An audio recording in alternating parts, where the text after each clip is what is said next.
Pat Thrall, welcome to the Jake Feinberg Show. Thanks, Jake. Nice to be here. Thanks for inviting me. Absolutely, man. You know, I have to ask you about this. Not that you were necessarily a Moby Grape fanatic, but being a guitarist, I just kind of wanted you to riff on Jerry Miller. He just passed away last week. And I didn't. No, I did not know that, and I was a huge fan of Jerry Miller. well, then just can you spend some time tributing him? Because you know what, I think, for me at 46, I wasn't around for any of this, but when I've done some in talking to cats, he was. I'm sorry, Cipollino. Cipollino was the first lead electric guitar player, but then it was Jerry Miller. You take the floor. Go ahead. Well, with Moby Grape, I love Moby Grape, and I saw Moby Grape once or twice because I grew up in the San Francisco Bay Area during that whole period in the 60s.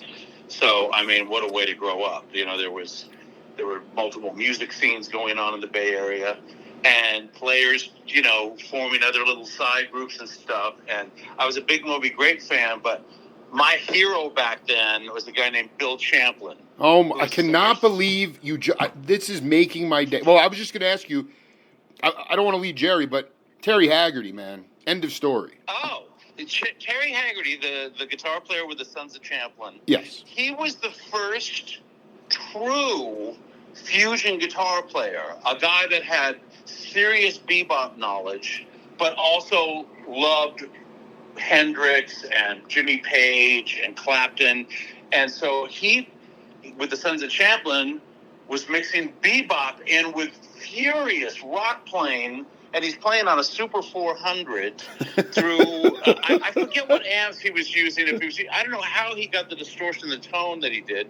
But he was the first guy that truly, they say, well, McLaughlin with Miles Davis and all. And yeah, but McLaughlin was not a great rock player. He was a hybrid player with amazing chops and an incredible music understanding and theory under his belt, obviously. But Haggerty was vicious. If you go to a song on the first Sons of Champlin album, which is called Loosen Up Naturally. Oh, my God. There's a song on there that is the whole side of the record called Freedom. And Haggerty, the solo that Haggerty takes on that is mind-blowing. And this record came out in 67 or so. And his vibrato, he's doing double stops. He's then mixing in bebop runs in it. And the sound is incredible of it. Unfortunately, the tape, the master tape got crunched. And they had to cut in a rough mix that they had of Terry's solo. So it suddenly goes kind of dark and the EQ changes. But the Sons of Champlin were my main influence, and my band as a teenager, we were trying to emulate them. And so to make a long story of longer. Please. No, I mean, you're making, you first of all, you're making my day, because in the last half a year, there is no band. In fact, this is really the better question that you can riff on is, they were, I know you grew up in Alameda, but out of all the bands, Sly Stone, A Country Joe and the Fish, Janet, Big Brother, The Dead, Jefferson Airplane, the Sons of Champlin were the most sophisticated musicians. All those other cats, they were great, a lot of skiffle players. The Sons of Champlin were like serious. Haggerty is out of his mind. You're making my day. But I mean, did they drop below the radar a little bit? Not regionally, but because they were that good and people didn't really understand what they were doing. I mean, Champlin was the hippie priest. They were singing peace, love. No war. Right. Against capitalism, basically. To them, the idea of doing a national tour was like a cop-out because you were copying out to money. Like, they had all that stuff going on. It was about the music, not about the money kind of vibe. And that eventually caught up to them, and they were broke and had to go off and do other things. But also the guys in the band would do side projects as well. Haggerty had his band called the Boogaloo Express. Oh, my God. I did not. You're blowing me away right now. Oh, yeah. And then Champlin had the Rhythm Dukes. And the Rhythm Dukes was what's his name? I can't remember now. The drummer that eventually wound up in the later versions of the Sons. Well, I mean, it wasn't Jim Preston, right? It was Fuzzy John Oxendine or something. No, something Preston. Oh, Jim Preston. Yeah, Jim Preston was nasty. Yeah. Jim Preston, and Jerry Miller was the guitar player. So it was Champlin and Jerry Miller together. Let's go back to Miller for a second. What made him? Because Moby Grape. I mean, I've interviewed Rubinson and guys that produced their records. I never, Jerry was pretty off the grid towards the end of his life, and I never got to him. What made him a sublime leader of rock guitar? Because he was coming from, when he was playing with the Rhythm Dukes, he was definitely coming from where Haggerty was. He was mixing in some jazz stuff, in with rock, playing a big hollow body jazz guitar, had a beautiful vibrato. And back then, when I was a teenager and studying and learning guitar and stuff, the quest was, one of the things that we were trying to accomplish as early as possible was a controlled vibrato. And so Clapton was king in that, so was Hendrix. And vibrato is hard to do on a guitar. It's, and it can take years to really perfect your vibrato. And Jerry Miller had the most gorgeous vibrato. Wow. And he would mix in some jazz stuff, and he was doing kind of a Haggerty thing. And he's playing with Champlin, and Champlin's writing these songs that, he's mixing in some pretty deep harmonic stuff in the middle of what are like soul songs. Dude, it's the deepest. I cannot. So I want to know right now. Did you see them at an Armory or like in Oakland? When was the first time you saw? Because Haggerty in those. I mean, first of all, Champlin's lyrics too are like he's talking about children know. It's all about kids. It's all about. I mean, it was kind of hippie-ish, but it was also like I think it holds up better today than it did then. I mean, it's crazy. Yeah, absolutely. I mean, we're all making love on a hillside is pretty hippie. That's a lyric from no, I mean they were tripping. Black and Blue Rainbow. Right. No, they were tripping out, but it was like when. So talk about the first. The first time I saw the Sons of Champlin was the first time I took acid. And I went to the Fillmore, the Carousel Ballroom. Yeah. And took this half a tab of gold acid. And Owsley acid or whatever. Yeah. And I had. And the thing is, I was a huge, not just a rock fan, but a jazz fan. I grew up, my mother would take us to go see Ella Fitzgerald or Buddy Rich. So I had a real love of jazz as well. And were you going to like Basin Street West, or where were you going? Oh, yeah. Yeah. Oh, totally. Saw Buddy Rich there, got his autograph. Oh, this is unbelievable. My mother got us backstage somehow. We met Buddy. Oh, this is so... At that point, I was starting to play drums, so he was my hero. Wow. And, but the Sons, so they come out and play. I can't remember who else was on the bill. I think maybe, it's funny that you said Country Joe. I think it was Country Joe as the headliner. Yeah, probably, yeah. And the Sons come out, and they're like my dream band. They're playing rock and soul, and then there's jazz elements, and one of the sax players has a, some vibes set up on stage, and he's playing jazz vibes. It was like, and then they did that song Freedom that goes on for live, probably went on for a half hour, where in the middle of it, the band breaks down and Bill Champlin goes into a full scat singing. Oh my God. And like nobody was scat singing in rock music or I mean, he's doing like male Ella Fitzgerald stuff. And here's this white kid with this big beard and long hair, and he sounds like Lou Rawls, It's insane. Oh, I cannot. I mean, dude, you already were the lucky, and you were already at that point. Well, what year was that? 69. You were still a teenager then, right? Oh yeah, 68. This is 60. It was before the first album, so it may have been 67. Oh my God! This is just very important because I've interviewed Haggerty. I've interviewed him a bunch of times. I mean, he is one of the greatest dudes.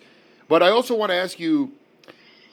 In Oakland, were you going to Don Barksdale's club? Some of these black clubs that James Brown, where the black Chitlin circuit was going on, the James Brown and the Flames. I know Champlin was doing that too, actually. But what was your exposure to if any, to that Chitlin circuit or that black vibe in Oakland? Not any really, It was more my mother would take us to jazz, and then we were coming back from seeing Vince Guaraldi in Sausalito one afternoon, my younger brother and myself and my mom. And we're driving through downtown San Francisco to get back to Oakland. And I think I maybe had gone once before. I'm not sure, but we drove by the Avalon, and they had a sign out there, and Blue Cheer was playing at the Avalon. Yes. And I'm like, yeah, it's hilarious. I'm like, Mom, can we go to the Avalon and see Blue Cheer? And she's like, okay. Oh, my dude, your mom is so hip, man. Oh, she was awesome. And, at that point, Blue Cheer, one of their claim to fame is they were the loudest band in the world, Oh, great, yeah. And we'd had a long day, and there was a balcony at the Avalon, so we went up into the balcony. It was a little easier for my mom to kind of do it. And it's full-on hippiedom, with the light shows and everybody's smoking weed and they're selling hash brownies and, it's all going on.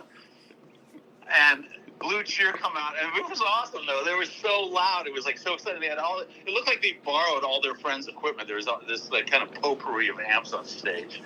And, my brother was so tired, he fell asleep in the middle of their set. Yeah, it was just so sonic insanity. But that's the kind of thing that, growing up in the Bay Area at that point, it was that kind of thing where you could just run into. There was so much music there, and it was such an amazing place to grow up, and the values of it. And Champlin and the Sons, I'd see them every chance I could get, And then when Champlin started doing, Sons kind of broke up. Kind of, they were taking a break from each other. Right, or whatever. right. And that's when Champlin was doing the Rhythm Dukes, and so my buddy and I, who was the leader of the band that I was in at the time, we'd go see them as often as they would play, basically, and we stand right in front of Jerry Miller and just freak out on him and his vibrato and his tone, and it is so rewarding. First of all, your mom was so hip, she was taking you to the Trident. That's where you saw Giraldi in Sausalito. Exactly. I've been shedding on this for years, man. This is so, and the fact that you were an impressionable young musician, it was actually, there are parallels, because when I interviewed Champlin for the second time, he talked about his mom. Well, first of all, he grew up. He and George Duke went to high school together, but his mom was taking them to the Black Hawk to see Oscar Peterson in the Peanut Gallery. So it was wow. It was see, this. My mom would take us to see Oscar Peterson. There was also a thing called what was it? It was all these famous jazz artists. What was it? Jazz at the Philharmonic or something? Jazz at the Philharmonic, thank you. Jazz at the Philharmonic. My mother took us to 2 of those. So you saw Zoot Sims or Stan Getz and stuff? Exactly. And Oscar and Ella and Duke and Count Basie and and my mom would listen to those records and stuff. So that stuff was just all around us anyway. Tell me a little bit about. Tell me about how you, Pat. How early on, looking back on it. Because what's interesting, we'll get into this, is this idea of this first real book on improvised rock guitar that you were on in 73. But before that, I want you to take, especially for younger cats that are going to be listening to this, because we are saturated today in visual material as opposed to auditory material, the way you were growing up. And a lot of the visual material is very mediocre. So if you're going to search for that really intense vibrato, you're going to have to dig for it. And as a result, every music school also has a jazz program now, and so a lot of cats come out of school sounding like their professor. So there's in my mind, there's a homogenization of sound, and there's and so your generation came up at the tail end of the last real individual, in my mind, individual sound, where it was I remember David Garibaldi telling me that if somebody came up to him after a gig and was like, hey man, you sounded just like Sam Lay or something, he'd want to slit his wrists because he didn't want to sound like anybody. So I want you to talk about, how did you go about early on in your own way, even if you were just didn't know what you were doing, how did you find or develop your own individual sound on the guitar or any instrument? Well, I think it was, you kind of said it all there. You kind of capsulized it, really, in that you're going to have your influences at first. So I'm trying to emulate a Terry Haggerty, but also a Jimi Hendrix and an Eric Clapton and Wes Montgomery, B.B. King, so all that stuff was coming in. And the idea was to just find uniqueness, and also there was maybe a limited amount of gear, but it took a lot of experimentation to get a sound, because it wasn't that easy back then. Why wasn't it easy? Explain, because of the lack of technology, really. The lack of it, really, the lack of pedals and all that stuff. So the echo technique that I eventually developed, that kind of I was kind of the first one to use that on the first Automatic Man album. Wow. That was something that I came onto and developed and took to another place, and I hadn't really heard anybody else do it. Later on, many years later, I heard, there were some country guys that would use it, the technique and all that. It's a dotted eighth note that you play eighth notes against a dotted eighth note. And so if you're playing just the eighth note going dun, dun, dun, dun, dun, and then you add the dotted eighth note at delay to it, it goes dun, dun, dun, dun, dun, dun, dun, dun, dun, dun. So it sounds almost kind of like sequencer-like. Wow. And you're telling me, so do you remember when you started to even, because Automatic Man was the mid-'70s, I have to believe, were you doing that in Cookin' Mama, or was this something that just sort of... No, I didn't even have an Echoplex at Cookin' Mama. Yeah, it was too early, yeah. With Cookin' Mama, we didn't have a wah-wah pedal, we were just playing in our amps and turning our amps up, and I was using, for part of Cookin' Mama, I started on an SG Standard, and then traded it in for an L5, which is a big jazz box, because of Haggerty and Jerry Miller. And I think Jerry Miller played an L5 back in those days. And it was just trying to find your own sound, though. And so the echo thing, I started doing it probably, I don't know, a year before Automatic Man, but I really dug in hard and applied it to the songs that we were doing in Automatic Man and made it part of the arrangements as well. So there's a song called Genie Genie where the breakdown sections in the song, I'm doing that extensively. And then I found that if I used my volume control, I could make it sound like a violin. Wow. And so I did that, and I also did it on a Pat Travers records. And then about a year after that or so, Eddie Van Halen did a thing called Cathedral, where he was doing that. And but everybody associated, like, oh, Eddie, invented this way of making the guitar sound like a violin. But I had already been doing it for a couple of years. But my whole line with that is, whoever gets famous first with the technique wins. Eddie was way more famous than me, so it's like, all right. And then Edge and U2 started using it as well, But with that, that came a little bit later. With me? No, with them. Oh yeah, I mean, U2 what, 78, 79? Right, later 70. Yeah, Automatic. I was doing this on 1976. So. Can you talk a little bit? I mean, I'm fascinated. It's so interesting. It's a book, this improvised rock book, and Haggerty was just channeling because he was the first guy to run bebop licks through, rock tunes and things like that. And do you remember that session? I think Bloomfield wrote how did you get chosen for that? I mean, you were a mere 20 years old for that. I was actually 19. 19 years old. And I've never seen that. And I'm not a musician, but, I mean, that book is not a cheap book to get. And I had not done anything of note at that point. Right. I was in my band, Cookin' Mama, and was playing in various different bands, trying to get ahead in the music industry in the Bay Area, basically. And I cannot remember. Somebody recommended me to the guy that wrote the book. His name was Straw Dog, and he was also the co-published it or something. But it was his whole concept, and he somehow heard about me and approached me. And the idea was that we come up with, I think it was 8 rock cliches that then I would incorporate into 2 different songs that were on one of those little flexi records. Yeah, I love those flexi records. Right. Yeah. So there's 2, there's one on each side. And what he did was pretty cool.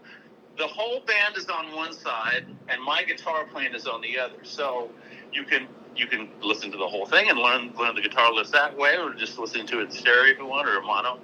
Or you could listen to one side and totally solo my side and hear exactly what I'm doing. Or pan to the other side so it's just the band and you could play along with it. And you incorporate these 8 or 10 cliches that I kept repeating throughout. We wrote 2 little songs for the Flexi, and I would repeat these cliches through it. But the other thing they did was they filmed my hands while I was recording this, and then also would take pictures of it. So it's my hands in the book as well. And it's interesting. I was using an SG through some of it, and then I had switched over to the L5. So you see pictures of my hands playing rock guitar riffs, and here's the shape, and here's where the box is, they call it. And I'm playing it on a fucking L5. Dude, I love that you're playing it on the L5, dude. That was the Bay Area right there, in a nutshell. Absolutely. And, it was the first book of its kind. There were no other books on how to play rock guitar. It was the first one, and which has obviously become a billion-dollar business since then, with all the, and online. Now you can learn anything you want. The only way you could learn back then is you'd have to listen to the records and slow them down and try to, and that was it. That was the only way to learn. You had to use your ear, and you had to, do whatever techniques that you could do. You couldn't solo things or any of that, and all that is very different. But I mean, it's really cool because a lot of guitar players and guys of note, I'm not going to name drop here, but a lot of people learned. That was one of the vehicles that they used to learn to play guitar and rock guitar. I want to read you this. Cool. I want to read you this quote from a cat named Bill Cutler. We've been kind of dissecting it, but I just want to see what pops into your head, and then you can riff on it. He said, John Cipollina was the first lead electric guitar player to come out of the Bay Area, along with Jerry Miller from Moby Grape. They pretty much arrived at the same moment. Jorma Kaukonen right after them, but Jorma started as an acoustic guitar player. He became an electric guitar player when the airplane went electric. Cipollina was completely a stylist. He could play 4 notes on the guitar, and you would immediately know it was Cipollina in the way that you would know it would be Garcia or Pete Townsend or anybody that's so unique in a way that they play. Jerry Miller came from a blues-based background and was capable of doing many things. This is apples and oranges. I'm not putting one above the other in terms of ability. Jerry Miller was a more versatile guitar player, and because everybody in Moby Grape was a lead singer, he would have to adapt his style of playing to whatever the song required, whereas Quicksilver Messenger Service had a sound that was more constant. What looked unsophisticated at times between the band members was very often very, very sophisticated.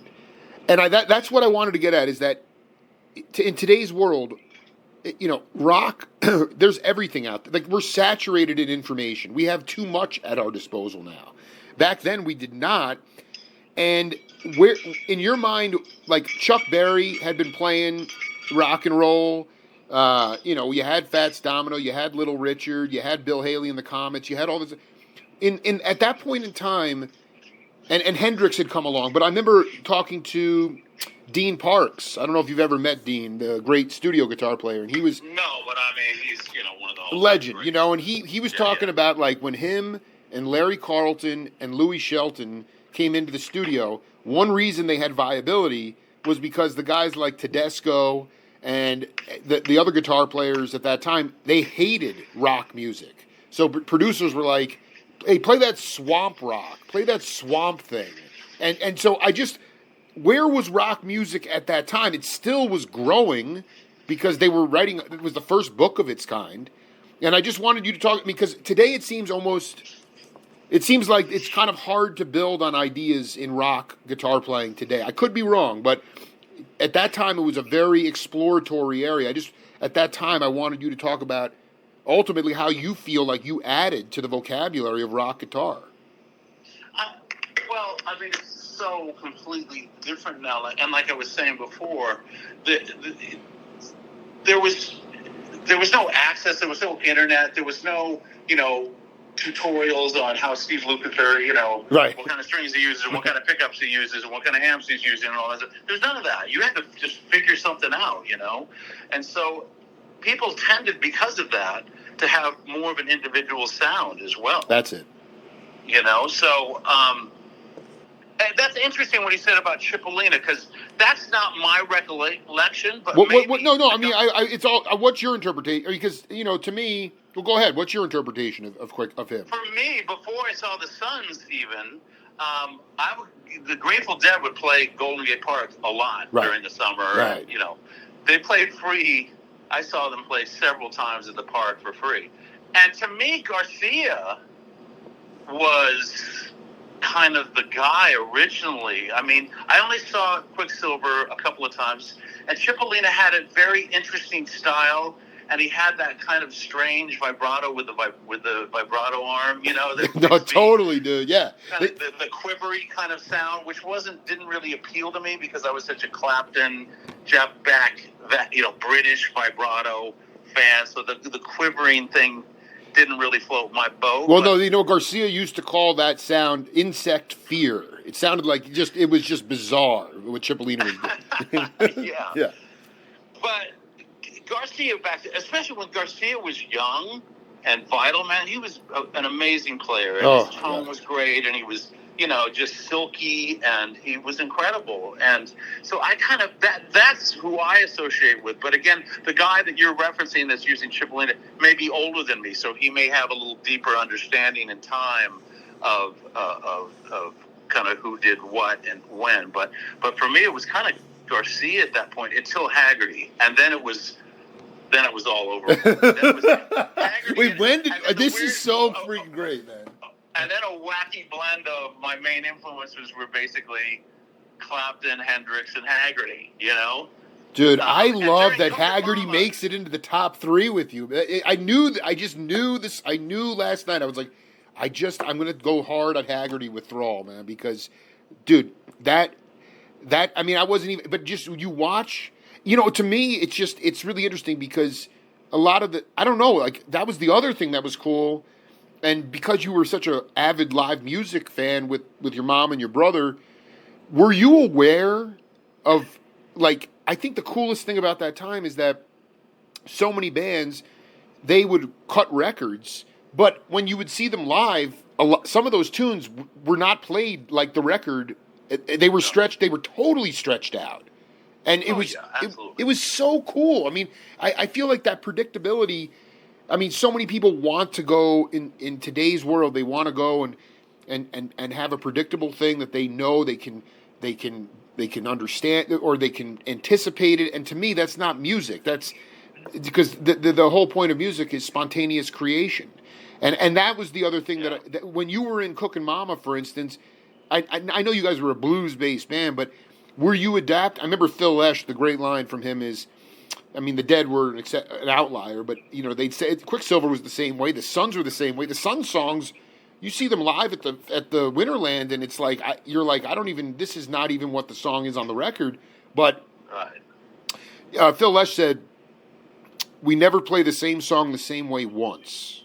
And I just, and I wanted you to talk about that idea of, especially in a rock setting, you listen to Joe Pass live in '65 at some movie theater with like an out of tune piano, and they're playing all these standards, and he's just totally playing something that the solo was different every time. And I just wonder if you, as you were learning your own sound, if you were also if the appeal for you was, I'm never going to play the same thing the same way once.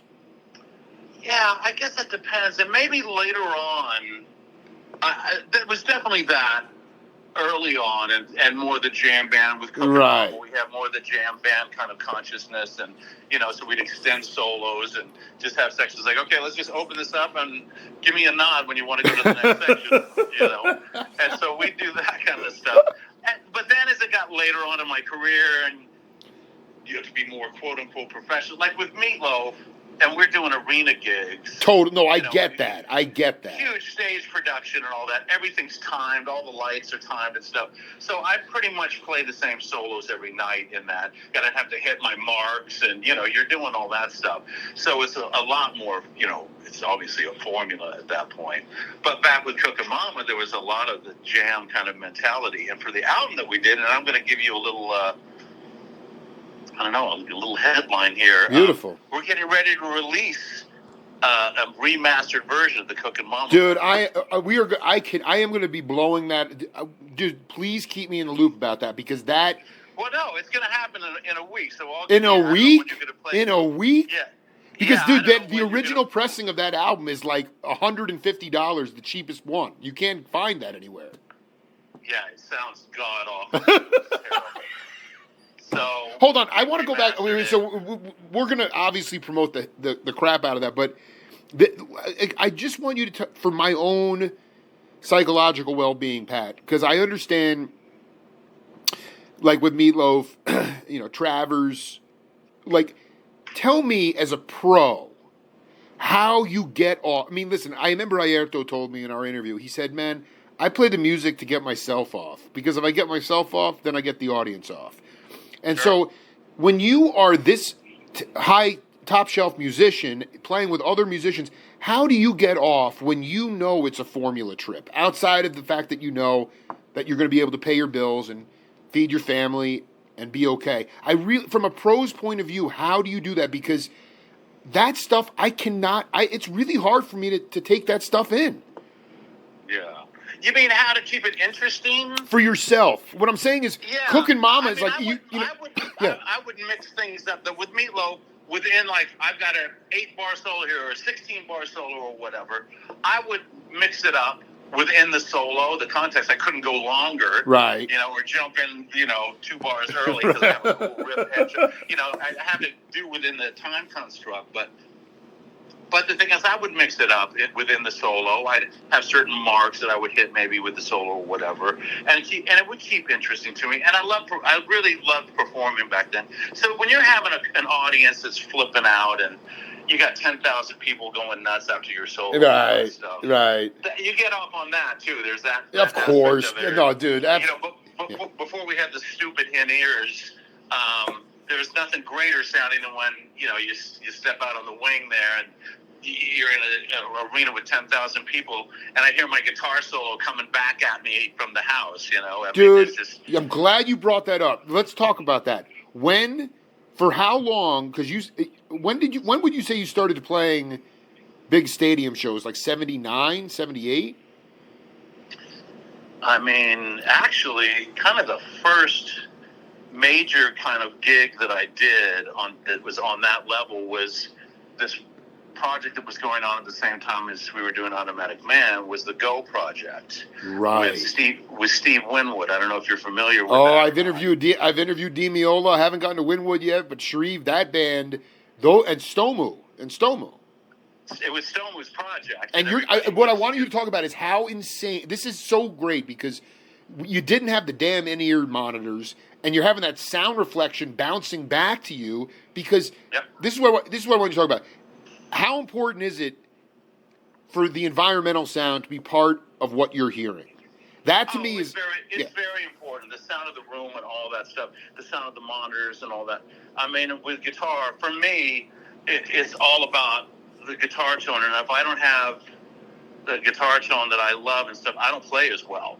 So right. All that stuff factors into it. But being able to do a large scale gig like that, the first one that I got to do is on the Go record. There's the live Go record, Go Live. Yeah, that's the one with the cigarette pack on it.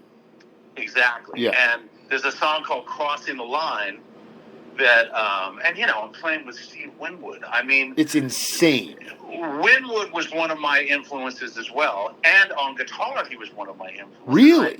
One of the songs that I learned the pentatonic scale from was "Hey Dear Mr. Fantasy," which was on the first Traffic album that was released in the States. Absolutely. And but doing this song "Crossing the Line." Now this was an open solo section. It was not an 8-bar thing. It was like, everybody, let's do what we feel here. Go as long. Exactly. Yep. It was a 3-piece kind of solo section where I don't know if you've heard it or not, but it's one of my better solos that's ever been recorded. What's the name of the tune again? It's called "Crossing the Line." I will check it today. if you look on YouTube, people thought it was DiMeola. I'm going, wow, I didn't know Al DiMeola could play like that. It's like, That's right. DiMeola. That's right. I'm sorry. Yeah, that was you, man. Oh my God. Yeah. And I'm doing a little bit of the echo stuff with that, and it was so emotional. Steve Winwood, he's singing the opening verses and choruses and stuff, and then we go into the solo, and we started from a whisper. Shrieve went down to like just tapping his ride cymbal, and Jerome Rimson, the bass player, was playing really, and I'm doing these little swells, and it's like it goes from this whisper to the end of the solo. It's just screaming. I mean, all three of us are just exploding. Oh my God! And it was not planned how we were going to get out of that solo and get back into the verse. It was like we'll know when we get there. And sure enough, the way it breaks down and goes back into the verse is all that. And I don't know I hope Steve doesn't mind me saying, but Winwood was so choked up with emotion, he couldn't he didn't have total control of his voice. Oh my, this is because you guys you pulled the stunt off. It was so emotional. It was so amazing. It was one of the great moments in my life. This is so. I'm getting emotional. I'm 22 years old. I hadn't done anything yet. I was doing the Automatic Band album. We'd done the Cookin' Mama album, which was never released nationally. Right? Terrible sound, yeah. And this was my first exposure to that, of being on a stage. I'm on stage with fucking Steve Winwood and Michael Shrieve and playing this amazing... It was like coming out party in a way, and that's what Stone said. The whole story of Crossing the Line is about a young man who's becoming a man and coming into the world, and he's like, Pat, this is your song. It's like, wow, okay. Jeez. What was the venue for that? Do you remember? It was Palais de Sport in France. In Paris. Yeah, Paris. it was incredible. And the venue was, the seats were a really steep angle. So the whole venue felt very close and intimate, even though it was, I don't know. Absolutely. It was up. It was very vertical, yeah. Yeah, 8,000 people or something. I don't know. It was, but that was my first exposure to that. And the whole way that I even got to play on the Go record was the Junior Marvin, Bob Marley's guitar player. Uh-huh. At that point, I don't think he was even playing with Marley at that point. He may have been in early 76. Yeah. But, he's not a rock. He was a perfect example of the equipment that he had. He couldn't get a big rock sound for the chorus on the studio version of Crossing the Line. So Shrieve is like, well, my guitar player, he's got that shit down. I was using this pedal called a Systech Overdrive that got this gigantic sound for it was big for the time. And so they had me come in the studio to lay down the chords, the big chorus chords. And then they're like, okay, and then in the middle, after you finish the first chorus, it's going to go into this elongated section. I don't know. I can't remember how many bars. It goes, this is where Klaus Schultze, the very famous synthesizer. Rest in peace. Yeah. He's going to paint in this section. So it's like, all right. So they said, like, you can, so you don't play anything during that. And then when the chorus comes back in, we'll signal you. So I play the chorus, and I'm getting this incredible sound in my headphones. I'm in London, England, hallucinating, 22 years old, like... There's Paul Buckmaster doing the string arrangements, who was also a hero of mine, and I studied some of his arrangements, like Elton John. Dude, you're the second dude in a week to bring him. He was a cello player too. He played with Miles. Exactly. Oh yeah. Unreal, dude. I'd never heard of that guy before last week. Go ahead. Oh, he was a Stravinsky student. Knew Stravinsky, studied under him, and he was my hero. Elton John, that's unbelievable. Room, and they're like, yeah, this is Paul Buckmaster. It's like, what? And there's Winwood. It's like Steve Winwood. Oh my God. So it's like magical anyway. And so I go out, and when it breaks down after the first chorus, you can now, because it's now on the records, I come back up to the B. It was in B. And I hold the note. And as I'm holding the note, I still remember what I was thinking, like, oh, man, this sounds so good on my phones. They had beautiful reverb on my guitar. I was getting a great sound. And I'm like, should I just play something? Well, they took me out to record anyway, probably. So I'm just going to start playing something.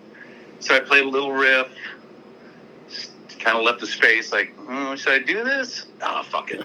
So I play another little riff. Leave kind of a space, play another riff, and then then I went for it, you know? Wow. I'm just having fun. It's like, this is amazing. And nobody's stopping the tape, so it's like, okay. That's the best part. Nobody's freaking, there are no bean counters stopping the tape, and you're just running it, man. And it's like, and then, that's... I play the little solo section, then it comes back into the chorus. I play the chorus, and then they stop the tape, and I look up, and everybody's standing in the control room, like Winwood is waving me, and he gets on the top, and he goes, "Oh my God, that was fucking incredible!" I'm like, "What was incredible? I was just playing chords." It's like I didn't even think that they had heard anything I was playing in what now had become the solo. It's like, no, we're going to use that. It's like, are you kidding me? Oh my God. Are you serious? Okay, great. And then a few weeks later, so we're working on the Automatic Man album as well. And then a few weeks later, Michael goes, "You have to come down and try the studios because we're doing the final mixes on the Go record." And it's like, okay, great. And so Dennis Mackay was mixing. And they play me the first side, which is just, it goes from one piece to the next piece. Beautiful, all these gorgeous string section parts and Winwood's vocals on the songs and all that stuff. And then Crossing the Line comes on. And I'm like, oh my God, I can't believe I'm on this. This is unreal. And it hits my little solo section. And I'm holding that note, thinking, like, should I do this, right? How I was thinking when I recorded it. And then I played the first little riff and then left the space and played the first riff. The strings answer me. No. Buckmaster had the strings answer me. Buckmaster. Then he has the strings answer that riff. And it's like, I'm hallucinating now. Yeah, this is beyond psychedelic size. This is unreal. I left my body. You absolutely did.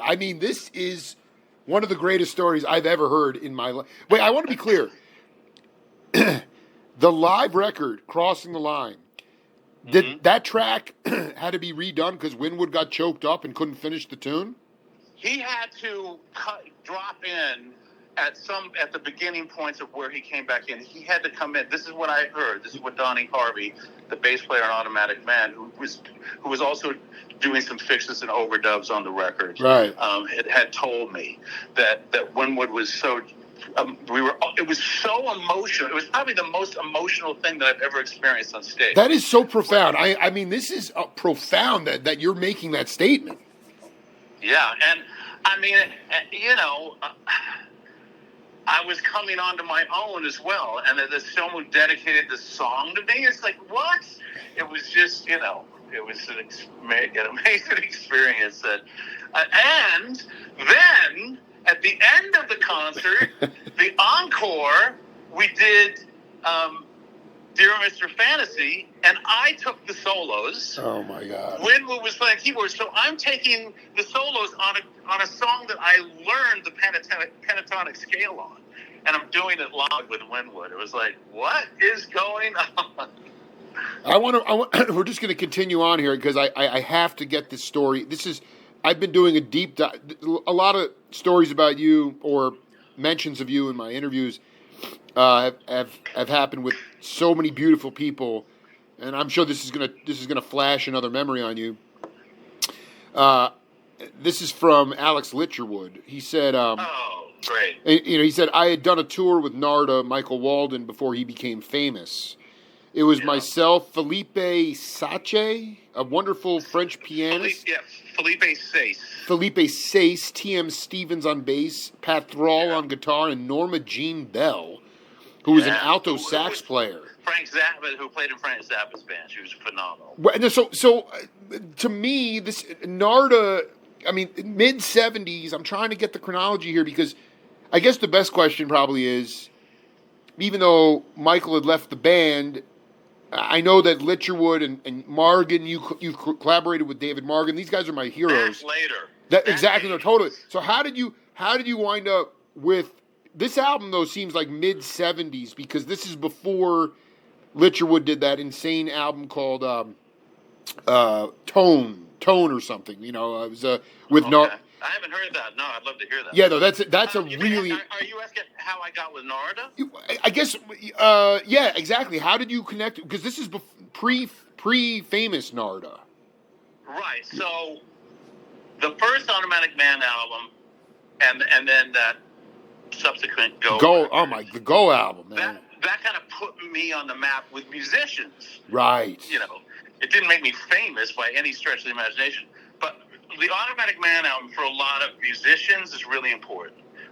You know, I still, it blows my mind how many musicians.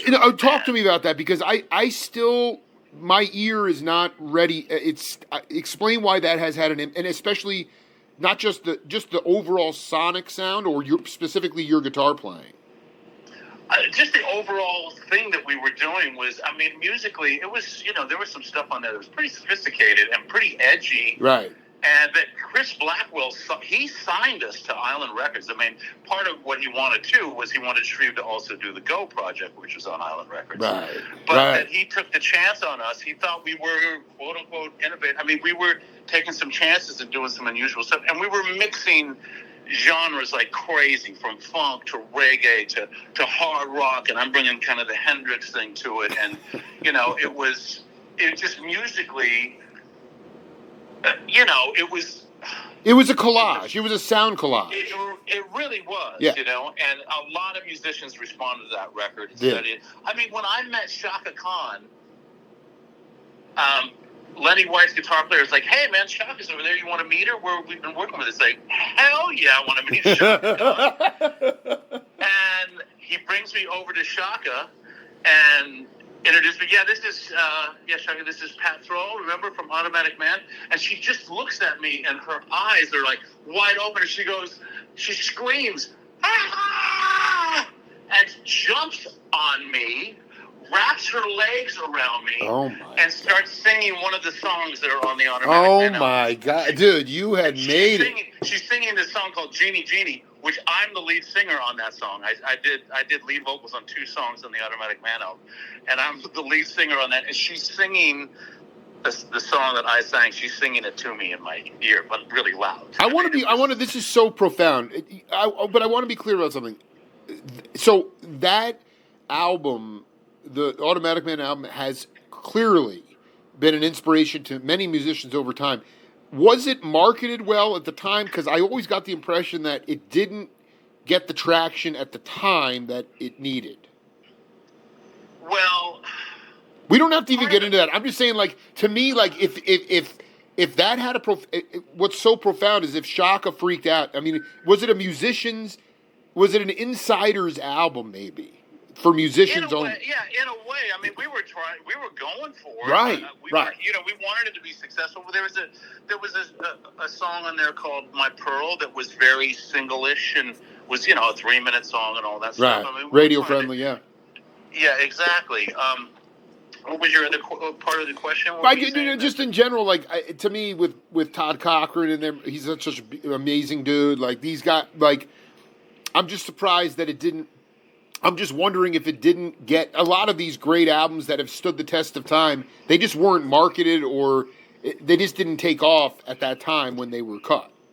Also, Automatic Man, we did not cut our teeth playing in clubs. Right. We were a studio band from the beginning because Michael, who was very successful, and, you know, he was one of the few guys on the planet that had a home studio in San Francisco. Absolutely. We rehearsed every day. He had an 8-track set up down there.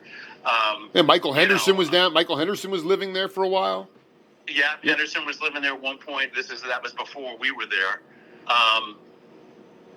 And it was just this laboratory down in his studio. At one point, like when we first formed the band and all that, he's like, "Okay, we're all going over to Leo's Music or whatever in Oakland, and you guys just pick out some stuff that you want, and let's just innovate and let's go just crazy cook, yeah, here. And just so we talk about kid in a candy store. You know, I'm broke ass musician. I had no money. I had a little tinky fucking '65 Chevy, and you know, And here we are going over to Leo's Music, and it's like whatever you want, and emu pedals, and I love this. They had, oh my god, this Systech distortion pedal, which was my sound up and through the Travers days. I mean, that was my sound for all those years. When I was doing big distorted guitars, it was that Systech sure pedal. And so came back with all this equipment, and we just experiment every day and try stuff, and it was just kind of this fearless environment. Like, go ahead, and so I developed more of the echo stuff, using 2 echo plexes and this vibrato pedal that was really cool and very ahead of its time. I'd never really found another pedal that sounded like it. But like, if you want to hear how I was applying echo using that dotted eighth note stuff, the song "Automatic Man" on that song. And in the guitar solos, especially. I'm throwing it on the earphones after this interview. I mean, that and crossing the line. So, I just want to get this on the record because here you are in Cookin' Mama. How did you originally connect with Michael? I had. So as I was starting to, after Cookin' Mama, and there was another band called Rags, which was kind of an extension of Cookin' Mama. Rags. So, when's Rags the re-release of that album? I need to hear that. Rags never put out a record, but some of the guys in Rags wound up on the Cookin' Mama album. The organist Jesse Harms, who then went on to play with Sammy Hagar. Oh my God. The lead singer in Rags, Kevin Charles, he sang a few leads on the Cookin' Mama album. And that was like just kind of this extension of Cookin' Mama. So my thing was to try to join a band in every music scene in the Bay Area, So in the South Bay, there were it was Sly Stone kind of. That's where all the Sly Stone people were. So join a band down there, a punk band. Right. In Oakland, I joined a soul band. It's in Marin County, I joined a band that had some the guys that were in that whole Champlin, Sons of Champlin scene, and at one point I was playing with like 4 or 5 different bands. This is I was just waiting for you to break out of Alameda, So part of me is having a dream that you put together like some kind of like Herb Ellis, Ray Brown quartet as well, but maybe not that steeped in jazz. Well, actually, but what happened was one of the drummer that was in Rag. Yeah. And my brother, I can't remember which one, heard about this band that Neil Sean and Greg Raleigh were putting together. Oh, boy. That didn't have a name yet. They were going to have a contest for the name. And they were putting the band together. And I don't know how the drummer from Rags, his name is Kim Plainfield, is no longer. Yo, by the way, I was going to ask you about him because Morgan was obsessed with Kim Plainfield. He said he was one of the baddest. He left us way too early. Way too early. Well, somehow my brother and Kim got an audition for what would eventually become Journey. Oh, my, no way. And I was a big Neil Sean fan at that point, and I still was just in Alameda. I was an Alameda kid, basically. And we go to SIR where they're having the audition. My brother auditioned. I was his roadie. I helped him set up his drum kit. And then Kim Plainfield auditioned, and there was a guy named Mingo Lewis who was the percussionist for Santana. Absolutely, absolutely. And he was also a percussionist with Chick Corea and Return to Forever. And Neil and Greg had Mingo there as a to call, like, is this drummer better than this? No. I do. Stan gets to the same thing with Mickey Roker, dude. He had him as a judge or whatever, Exactly, yeah. So I'm like, is this guy really worthy and all that? But so Mingo was there when Kim Plainfield auditioned, and Mingo flipped out on Kim's playing. I think the Journey thought he was a little too fusion, and Mingo, that's what it was. It was a Latin fusion band. So, dude, Kim Plainfield's spirit. Well, the funny thing is that Lenny White got the gig, but then turned it down. I mean, that's the whole other part of Journey too. I don't know. I didn't know that. Yeah, so that's a whole other. I'll send you the interview with Lenny because he was in Azteca, which is probably another band you loved. Sure. And Rowley and Neil were doing auditions for Journey, and they brought Lenny in and obviously freaked out, and were like, "We want you in the band," and he's like, "Man, I'm gonna." And at the same time, Chick Corea was coming at Lenny hard for Return to Forever. Sure. because Airto and Flora had gotten in some trouble, and they were turning the band over, and like Lenny said, he goes, no, I'm going to stick with Azteca, and that band turned out to be Journey, and then a few months later, he finally succumbed to Chick and went with Return to Forever. That's amazing. That you're. Well, check this out. So Kim Plainfield's playing drums now with Mingo's band, right? And Mingo's basically they're just rehearsing forever. And there was the main guitar player, Bell. I can't remember. Bell was originally from. He may have been in Azteca or one of those bands, and then he came over to Mingo's band. Incredible guitar player. Who? Wait, what was his name? He was like Carlos Santana. His first name was Abel, but everybody called him Bell, and I can't think of his last name. Damn, I don't even know that guy. Yeah, he's an amazing guitar player. Yeah. He was like Carlos Santana on steroids. I mean, that guy very much was coming from the Carlos thing, but amazing chops. He wrote a lot of the Mingo's songs and all that. But I guess they just had a lot of issues with the guy. He was a pretty complex human being. Yes. So they fired him, and Kim recommended me, and I came and auditioned for Mingo and got the gig in Mingo. What was the name of that? What was the name? What was the name of that band, by the way? Mingo. Dude, this is the greatest thing. Oh my God! But check it out. Check it out. Yeah. So we're mainly a rehearsal band. I think the whole year I was with Mingo for a good part of a year. We rehearsed every day. We probably played 5 gigs, Jeez, maybe 4 My gigs. God, that's insane. You can find us. You can find one of the gigs we did. Well, it's not really a gig. On the Wolfgang site. Wait. Oh, this is from like 74. Like, is that what basically roughly that time period? That's it. And Mingo, and that's with me on guitar. I'm gonna be. That's what I'm firing up immediately, dude. I love those Wolfgangs because also Morgan was in a band, Salsa de Berkeley, and that's on Wolfgangs. Mm-hmm. Unbelievable. Yeah. Where were you playing? Like the Berkeley Quad? Like where were you guys? What was the gig? Where were you playing? Well, it wasn't a gig. It was actually at the record plant in Marin County. Exactly. Okay, there you go. It was a very controlled recording. Salsa, I did. It's very good for a radio. It's a really good quality. I did. Yeah. And so there was something going on. The bass player in Mingo's band would record the rehearsals every day, right? And so I found out later that Brian Gadula, the bass player in Mingo's band, was really good friends with Michael Shreve's brother, Kevin Shrieve. Sure. Who was a guitar player. Oh, yeah. He was a very accomplished guitar player. Very good, yeah. And Brian would play our rehearsal tapes. He told Kevin, like, hey, man, you got to check out this guitar player we have, right? And according to Kevin, who was amazing he could transcribe John McLaughlin guitar solos and stuff. He'd do stuff like he'd spend 2 weeks transcribing a bunch of John McLaughlin solos and going, no, I don't want to play like that. Dude, he was a nasty player. Nasty. He is a nasty player, yeah. Amazing. And so I found out that Kevin was learning my riffs and the solos and had been studying me and transcribing my solos on these Mingo rehearsal tapes. And hold on one second. Sure. And that's ultimately how Michael got hip to you. And then Michael wanted to put a band together, and he wanted Kevin to be the guitar player. And man, I'm forever grateful. Kevin was like, "No, not me. Get this guy Pat." Do you know what, man? That is the greatest story I've heard in 2024, man. It's so crazy. And then, out of nowhere, I'm at my girlfriend's house in Alameda. I don't know how this happened. I don't know how Michael got her number, but I get a call, and her mom goes, Pat, there's a guy named Michael Shrieve on the phone for you.